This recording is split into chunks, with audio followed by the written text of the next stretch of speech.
Hello Premier League fans, Daniel Garb here with you for another week of Betfair tips. Can't wait for it. We have a top four clash this week.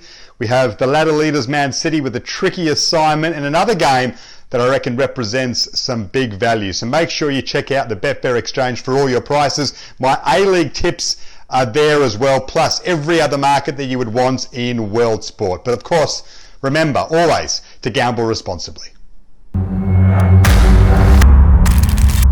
Leicester against Liverpool, a top four clash. I can just about hear you all sighing. Oh no, Garby's tipped Liverpool again. But hear me out on this one, please. Now, I would not begrudge you putting money on Leicester or putting money on the draw. I reckon both are in play in a big way. But I just think Liverpool might represent some value due to the mental freedom they might have now after that loss against Manchester City, which means they can't win the league. There's the Champions League to focus on, and now they know that the Premier League title's without reach. It might just open them up mentally a little bit to go and attack this game and then set themselves for the Champions League as well. There is also the important emotional aspect. Jurgen Klopp lost his mother during the week. That's horrible news. You would think his players would want to put in a big performance for him. So it's a tricky game. I just think the value on offer for Liverpool is pretty good, considering they had the week off as well and Leicester had an FA Cup game. That's another thing to factor in. All of that taken into account, why not go for the Reds one more time?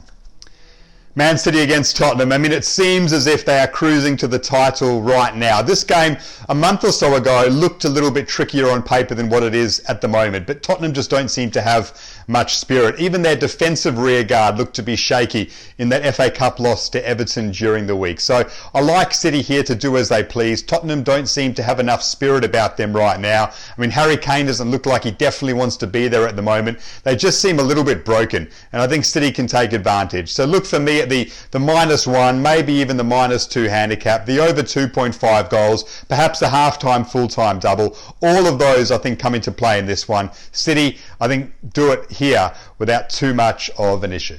Well, Brighton against Aston Villa may not be the most glamorous game on paper, but it represents value, and I know that all of you watching love a bit of that. So hear me out on this one. Brighton had an FA Cup game during the week. Aston Villa did not. That's a big tick for Villa. They had the full week to prepare against a side that had a game and already has a pretty thin squad. Villa still have Europa League football in their sights. They're in the mix for that, and they've got some match winners in Jack Grealish and Ross Barkley who could potentially propel them to what would be an incredible feat. They're also in pretty good form. They've won 3 of their last 5, and that included a win against Arsenal last time out. So Brighton away is not an easy game right now, but Villa have enough quality to win it. They're in good form, and they had the full week to prepare. The price is good value considering all of that.